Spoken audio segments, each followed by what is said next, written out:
Vamos a intentar lo siguiente.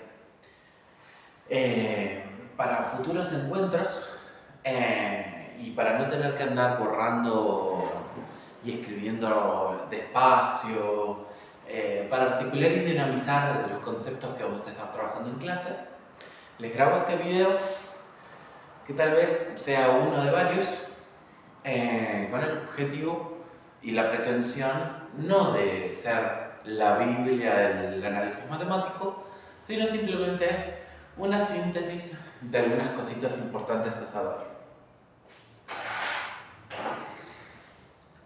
Tenemos varias entidades matemáticas. Tenemos los números, los conjuntos numéricos. Esos conjuntos numéricos tienen operaciones. Entonces tenemos los números, que son entidades matemáticas. Esos poseen típicamente operaciones matemáticas, suma, resta, división, multiplicación, logaritmo, entre otras. Con las operaciones yo puedo construir mediante igualdades, podemos construir ecuaciones. Las ecuaciones típicamente tienen como resultado un número, una recta, un punto, un plano, dependiendo cuántos ejes o cuántas dimensiones haya disponibles en esa situación particular. Por ejemplo, una ecuación puede tener el tipo x igual a 2 más x. 2 menos x, para que sea verdadero. Chiqui, x. Entonces, ¿qué hacíamos? Pasábamos por un lado, por ejemplo, ¿no? Pasamos por un lado, nos queda 2x igual a 2, x es igual a 1. Entonces, tengo una variable o una incógnita y un número al cual está asociado. Pero hay situaciones donde vamos a utilizar más parámetros. Por ejemplo, 2x más 3y igual a 1. Este es otro ejemplo, en el cual estoy utilizando dos ejes, dos variables, dos incógnitas, y acá la solución ya no es un número. Hay que recordar por las dudas que no es lo mismo que en los sistemas de ecuaciones. Los sistemas de ecuaciones tienen en cuenta, por ejemplo, los escenarios tales como estos, donde 2x más 3y igual a 1 y x más y igual a 2. Esto va a tener como resultado un punto. Sin embargo, escenarios como estos, donde tenemos una ecuación un poco más compleja, por el hecho de que no tengo dos ecuaciones separadas que asociadas entre sí dan como resultado una solución o un punto, estas van a definir una recta, por ejemplo. Sin embargo, yo podría tener otros escenarios, como 2x más logaritmo de y igual a 1. Ya eso no define una recta, define una exponencial o un logaritmo. Entonces, vamos a tener escenarios lineales y no lineales de las ecuaciones. Sin embargo, para casos cómodos, las ecuaciones nos van a resultar útiles para algunas cosas y no para otras. Por ejemplo, una propiedad muy interesante de una ecuación es que, por ejemplo, una ecuación conocida igual a x al cuadrado, la ecuación de la parábola. Todo muy lindo, porque si yo pregunto, por ejemplo, ¿cuánto vale y en el momento en el que x vale 2, yo sé que y va a valer 4? Excelente, pero ¿qué sucede si yo hago la operación inversa? Si yo tengo, por ejemplo, una curva como esta. Cuando yo tenga que x vale 2, ahora y puede valer dos valores distintos. Supónganse 1, 2 y 2, o aproximadamente. Entonces, y menos 2. Entonces ahí entramos en un territorio de números donde las soluciones ya no son una solución, un punto, sino dos puntos. Y eso ya no es cómodo de trabajar. Entonces, para eso reemplazamos por funciones.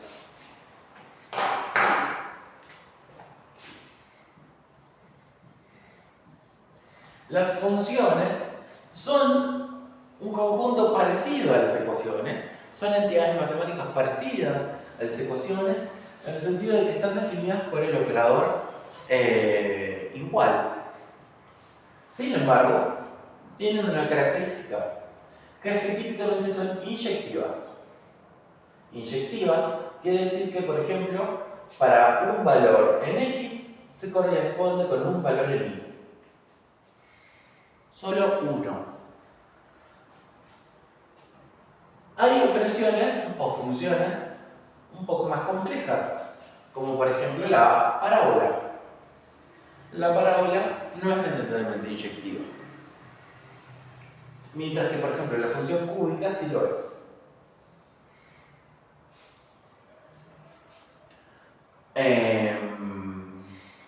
La función seno tampoco lo es. Pero tenemos una ventaja: en todos los casos se cumple algo que se llama la regla de la recta vertical. La regla de la recta vertical nos dice que si yo trazo una recta vertical en cualquier lugar del plano, esa regla cruza por un solo lugar de la gráfica. Eso es lo que define una función, a diferencia de una ecuación. Una ecuación puede trazar una gráfica, por supuesto. Por ejemplo, tendríamos x al cuadrado más y al cuadrado igual a 1, que es la gráfica de un círculo. Sin embargo, no satisface la regla de la recta vertical, en el sentido de que esta sí se ve cruzada en más de un lugar y por lo tanto no es cómodo. Cuando nosotros trabajamos en análisis matemático o en sistemas de control particularmente, las operaciones con las que vamos a estar trabajando es aplicar funciones.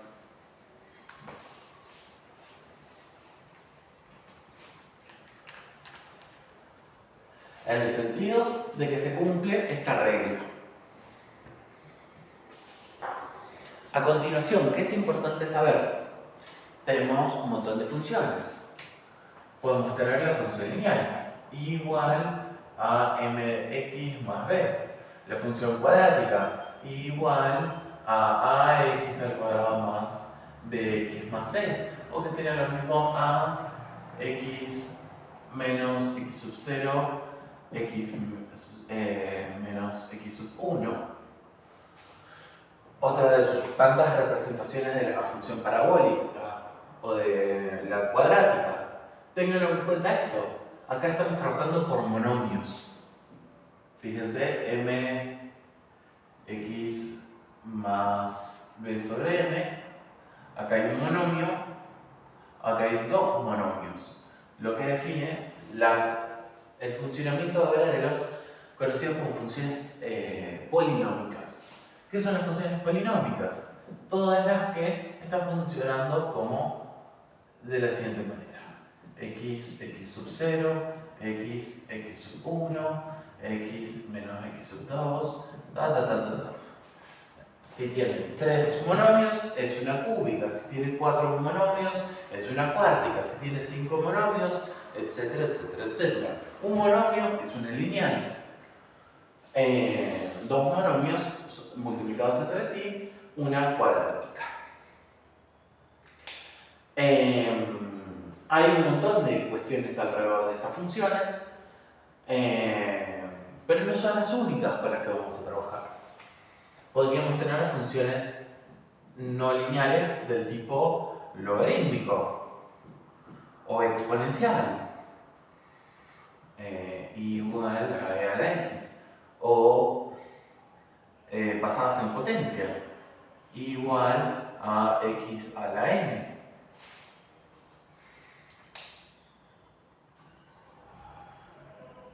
Distintos casos muy parecidos de la misma familia de operaciones. Podemos tener otros tipos de funciones matemáticas. Por ejemplo, las trigonométricas, que son derivadas de estas otras anteriores. Las funciones trigonométricas igual a seno de x, igual a coseno de x, igual a tangente a la menos 1, supónganse de x. Todos casos parecidos, funciones trigonométricas al fin.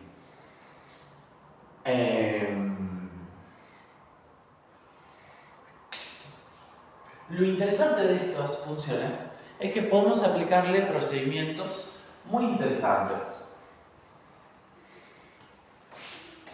conocidos como transformaciones lineales. Las transformaciones lineales, vamos a hacerlo en otro color, transformaciones lineales son operaciones aplicadas a funciones. Por ejemplo, el desplazamiento vertical. Supónganse que yo tengo una recta que pasa por el origen. Y ahora le hago una transformación lineal de desplazamiento vertical. Puedo lograr, por ejemplo, que ya no pase por el origen, pero que conserve la misma pendiente, las mismas características originales. También puedo, por ejemplo, a una función parabólica aplicarle una transformación lineal y desplazarla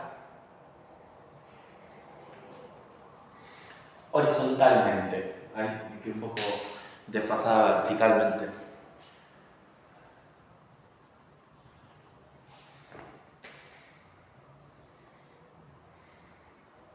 Ahí va. Ahí hay un desplazamiento horizontal.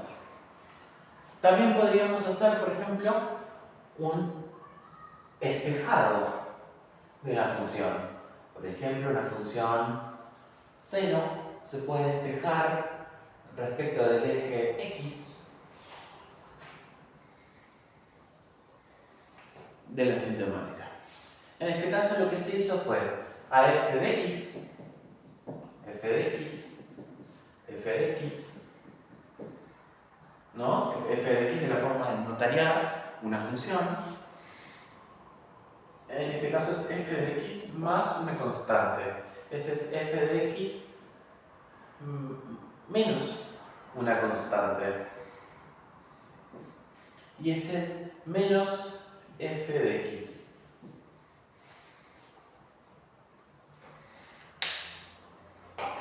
En el caso de sistemas de control vamos a utilizar transformaciones de este tipo. Son transformaciones lineales, incluidas algunas transformaciones lineales muy importantes. Esperen un segundito.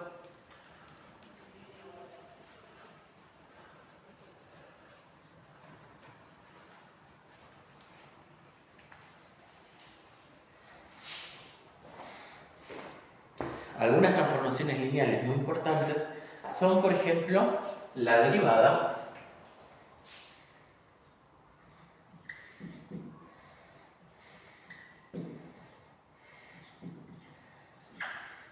y la integral.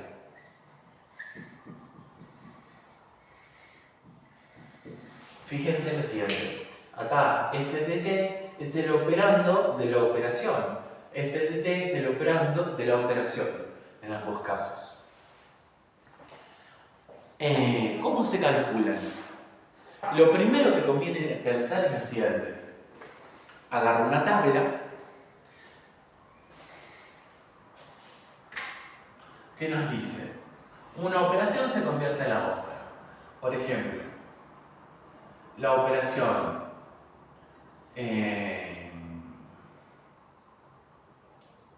integral se convierte en la derivada, por ejemplo, sin el símbolo de derivada, porque se pueden confundir.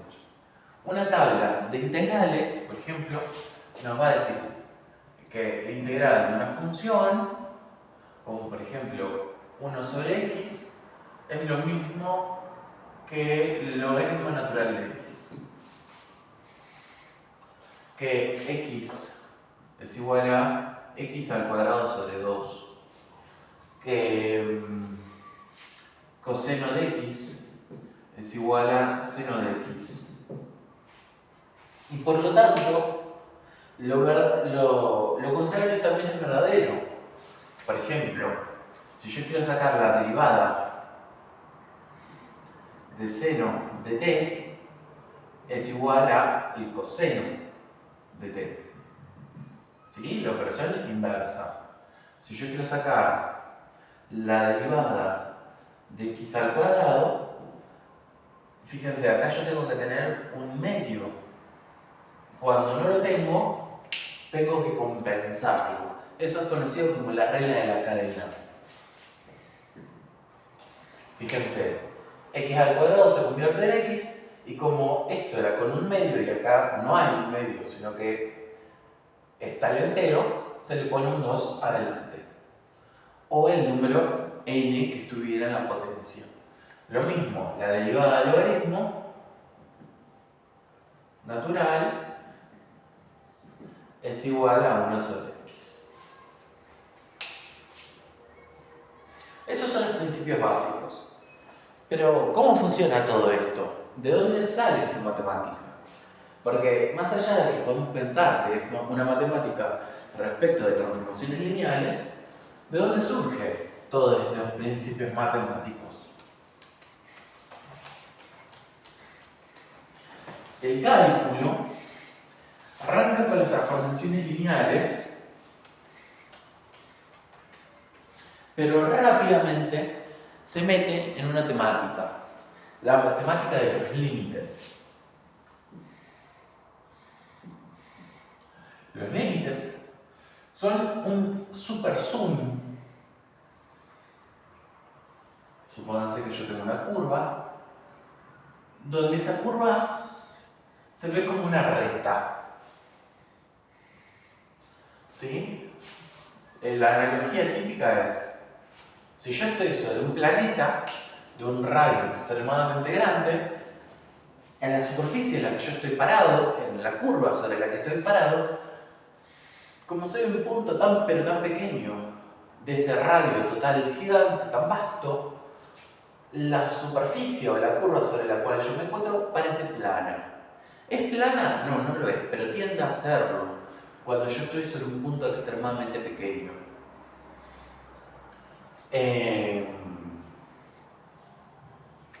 Entonces, por ejemplo, uno de los casos de análisis típicos es el siguiente. Supónganse que tengo la siguiente función: 1 sobre x al cuadrado igual a f de x.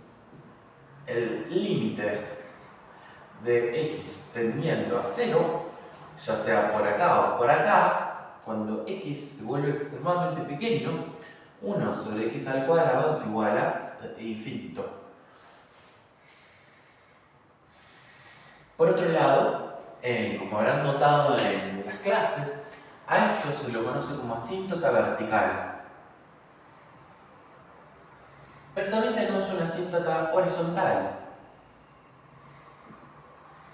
La asíntota horizontal lo que nos dice es que, por ejemplo, para el límite de x tendiendo a infinito, es decir, básicamente la expresión opuesta ahora, y eso es porque los límites no solo nos permiten ver en lo muy chiquito, sino en lo muy extremo también. Cuando yo estoy extremadamente lejos para allá, las dos curvas se tocan. Entonces, 1 sobre x al cuadrado tiende a 0. Ahí está la otra asíntota, la asíntota horizontal que marcábamos recién.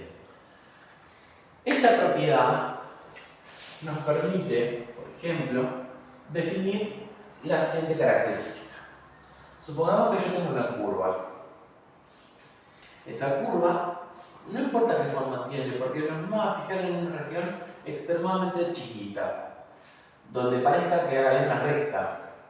Vamos a tomar un punto, vamos a tomar otro punto, este se va a llamar X, este se va a llamar X más H, los mapeamos verticalmente también, f de X y f de X más H, y lo que vamos a hacer es, con estos dos puntos que se pueden encontrar mapeados sobre la curva, encontrar la pendiente. ¿Qué pendiente? La siguiente, aquella que tiene a X y a X más H, es decir, delta X igual a H, y a el delta Y igual a F de X más H menos, me quedo apretado.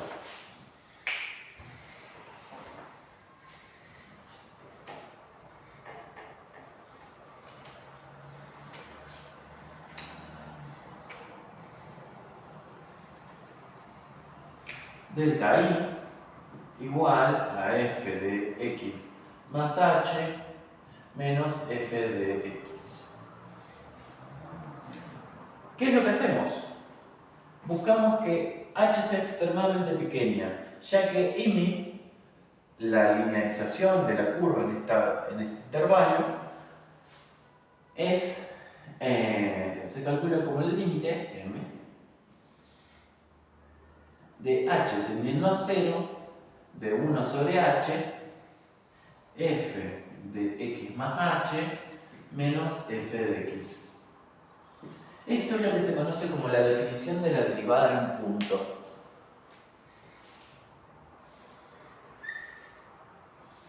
En función de esta es que se determinan todas las demás derivadas.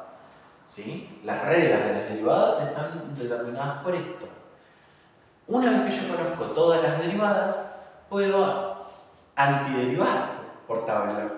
¿Sí? Entonces la construcción y elaboración de las tablas está en función originalmente de esto.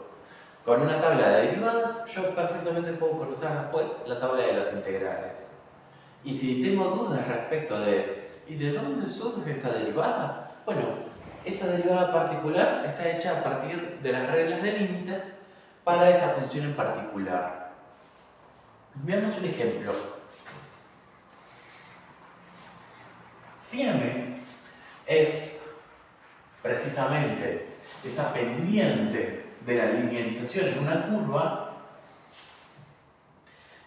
y la función derivada es precisamente la función de las pendientes de la función original, tengamos por ejemplo la función